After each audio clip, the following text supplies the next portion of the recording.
নসে আবাবিল পাখি আর পৃথিবীতে আসবে না। কোরআনে এই ধরনের আর আসার কোনো ইঙ্গিত নাই। যদি আসেও তাহলে পেট্রো ডলারের যারা মালিক মুসলিমের লিডারদেরকে আগে হত্যা করবে।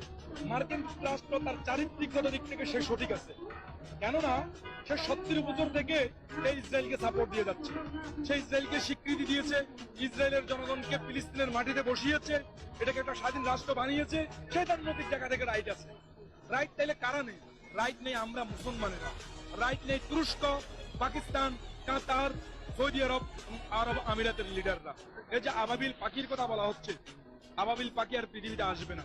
কোরআনে এই ধরনের আর আসার কোনো ইঙ্গিত নাই। যদি আসেও তাহলে পেট্রো ডলারের যারা মালিক মুসলিমের লিডারদেরকে আগে হত্যা করবে। কেননা আমরা শিয়া সুন্নির নামে বিভেদ চড়াচ্ছি, আমরা বুকে না কোমরে হাত দিব সেটা নিয়ে আমরা দ্বন্দ্ব চড়াচ্ছি।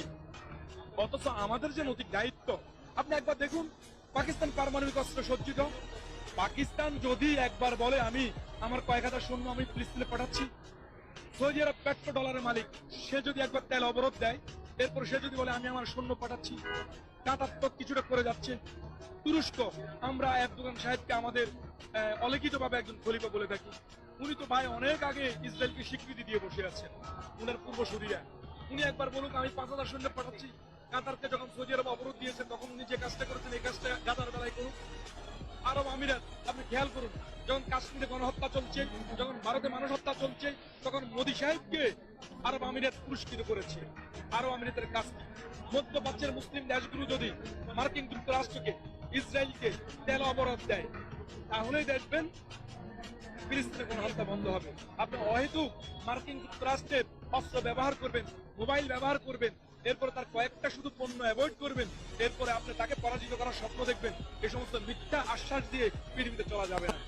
যদি তাদেরকে পরাজিত করতে হয়, আমি আবার বলছি, এই যে শাহবাগী মিছিল হচ্ছে, কোনো কাজ হবে না। হ্যাঁ, আমরা আগামী দিন এই ইহকাল এবং পরকালে বলতে পারবো আমি আমার সামর্থ্য অনুযায়ী আমি তো ফিলিস্তিনের পক্ষে ছিলাম। কিন্তু সত্যিকার অর্থে যদি ফিলিস্তিনকে স্বাধীন করতে হয়, মুসলিম বিশ্বকে এক হতে হবে। বিশেষ করে পাকিস্তান, কাতার, সৌদি আরব, আরব আমিরাত এবং তুরস্কের নেতৃত্বে একটি শক্তিশালী ইউনিট তৈরি করতে হবে, তাহলেই স্বাধীন হবে ফিলিস্তিন। নচেৎ আবাবিল পাখি আর পৃথিবীতে আসবে না।